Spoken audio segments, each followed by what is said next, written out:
ఎక్సెల్లా global study abroad summit 2024 జరగబోతోంది. ఫిబ్రవరి 11న ఉదయం 10 గంటల నుంచి సాయంత్రం 5 గంటల వరకు తాజ్ డెక్కన్, బంజారా హిల్స్, హైదరాబాద్లో.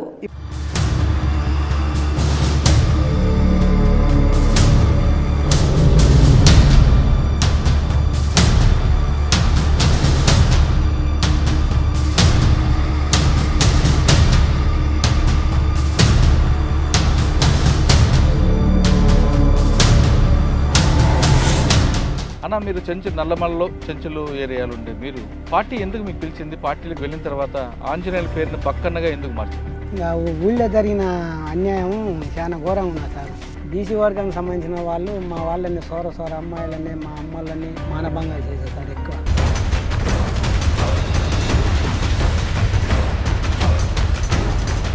కృష్ణపాటి దళం అని ఉన్నది సార్. మా వాళ్ళ సాకల నరసింహ ఒక ఆయన లేడాయన పరివేది ఎన్కౌంటర్లో చనిపోయాడు.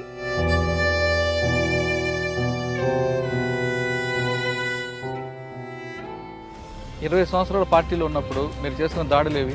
ఎన్నిసార్లు మీరు పోలీసులను తప్పించుకున్నారు? బౌరాపురం చెరువులో ఎప్పుడైతే సుదర్శన్ రెడ్డి అనే జిల్లా సెక్రటరీ ఎప్పుడైతే అందులో అమరుడు అయిండో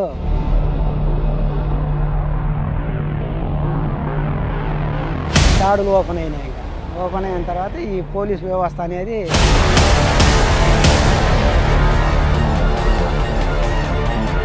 ఒక ఇద్దరు ముగ్గురు ఎన్కౌంటర్లు అయ్యారు.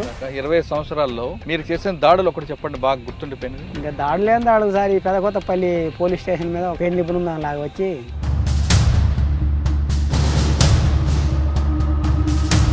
చేయర్రా, ఫైరింగ్ చేయర్రా, కొడుకుల కాడ ఏం లేవంట అని చెప్పి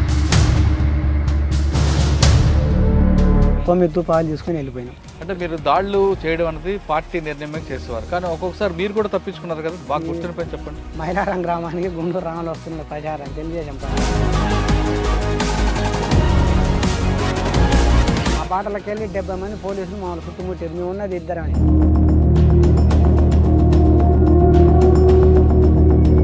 అందులో నా తప్పని చెడిపోయింది. నల్లమలలో చాలా మంది సెంట్రల్ కమిటీ వాళ్ళు కూడా వచ్చేవారు కదా, ఎవరో తీసుకెళ్లారు? అక్కడ నల్గొండ జిల్లా సెక్రటరీని, వరంగల్ జిల్లా సెక్రటరీని,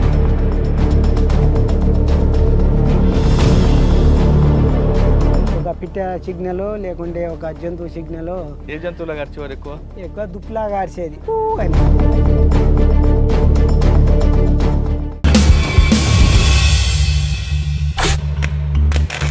వెల్కమ్ టు క్రైమ్ కన్ఫెషన్స్. గతంలో గ్రామాల పరిస్థితులు చూసి కొంతమంది, బాబాజాల ప్రభావంతో మరికొంతమంది అడుగుబాటు పట్టారు. అడవులకు వెళ్ళిన తర్వాత అక్కడ ఎండనక వాననక వాళ్ళు పనిచేస్తూ పేద ప్రజల కోసం నిరంతరం కృషి చేశారు. ఒకవైపు పోలీసుల నిర్బంధాలు ఉంటున్నా వాళ్ళు నిరంతరం అడవిలో ఉండి పేద ప్రజల కోసం, వాళ్ళ అభివృద్ధి కోసం కృషి చేశారు. ఆ విధంగా కృషి చేసి బయటకు వచ్చిన వాళ్ళని పరిచయం చేసే కార్యక్రమంలో ఈ వారం మన గెస్ట్ బక్కన్న అలియాస్ ఆంజనేయులు. నల్లమలలో చెంచుల పెంటలో అతను ప్రథమ లీడర్. పీపుల్స్ వార్ పార్టీ నల్లమలకు వచ్చిన తర్వాత చెంచుల యొక్క అభివృద్ధి కోసం, చెంచులు పడుతున్న కష్టాలను చూసి చెంచుల్లో వాళ్ళకి రాజకీయ పరిజ్ఞానం పెంచడానికి, వాళ్ళకి ఆధునిక పద్ధతులు నేర్పడానికి, వ్యవసాయంలో చెంచులను పూర్తిగా అవగాహన కల్పించడానికి చెంచు పెంటలు ఎన్నున్నాయి అన్నిటికీ కలిపి ముందుగా బక్కని ఎంచుకుంది. బక్కని పూర్తిగా పార్టీ తీసుకొచ్చి పార్టీలో ఆయనకు అవగాహన కల్పించి చెంచుల అభివృద్ధి కోసం ఆయన నిరంతరం కృషి చేసేలా చేశారు.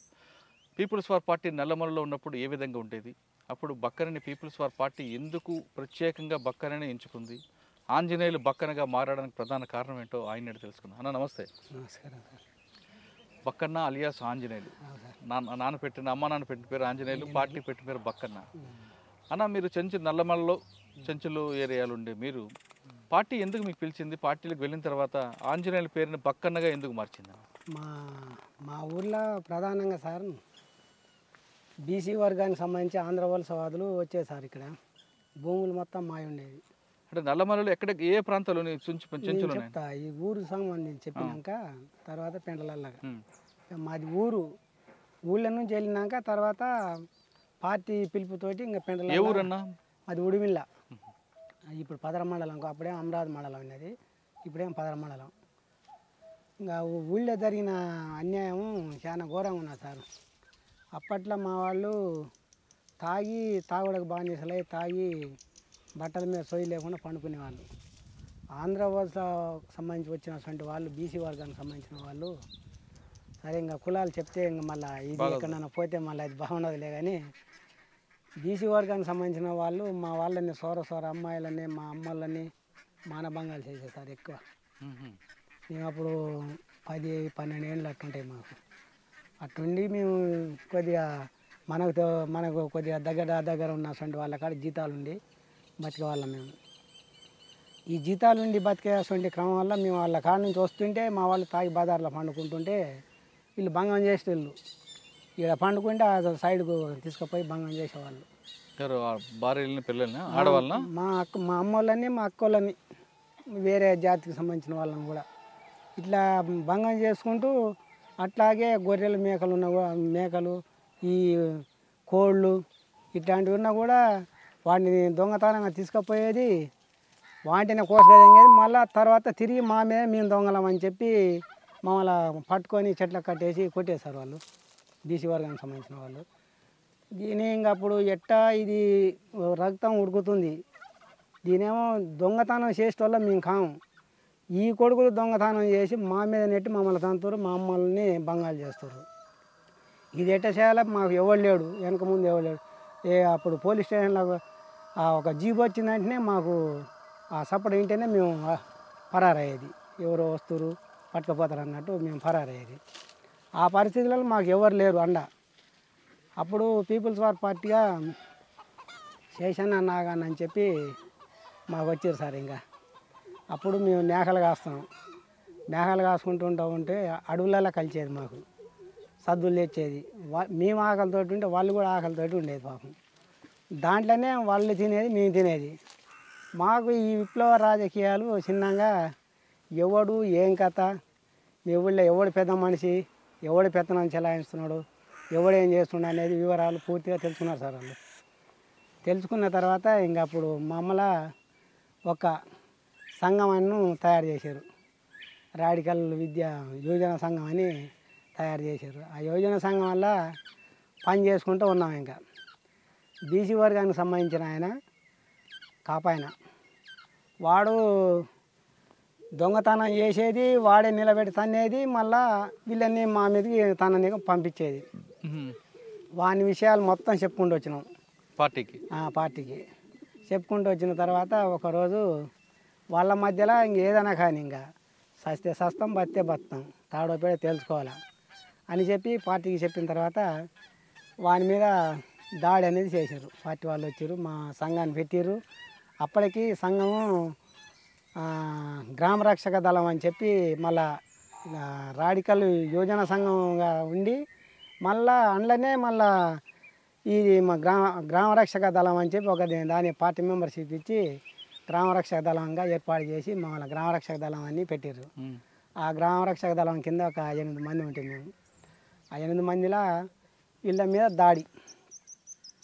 మేము వాల్ పోస్టర్లు అప్పుడు మెదక్ల సూపరింటెండెంట్ జనార్దన్ అని చెప్పి చనిపోయాడు.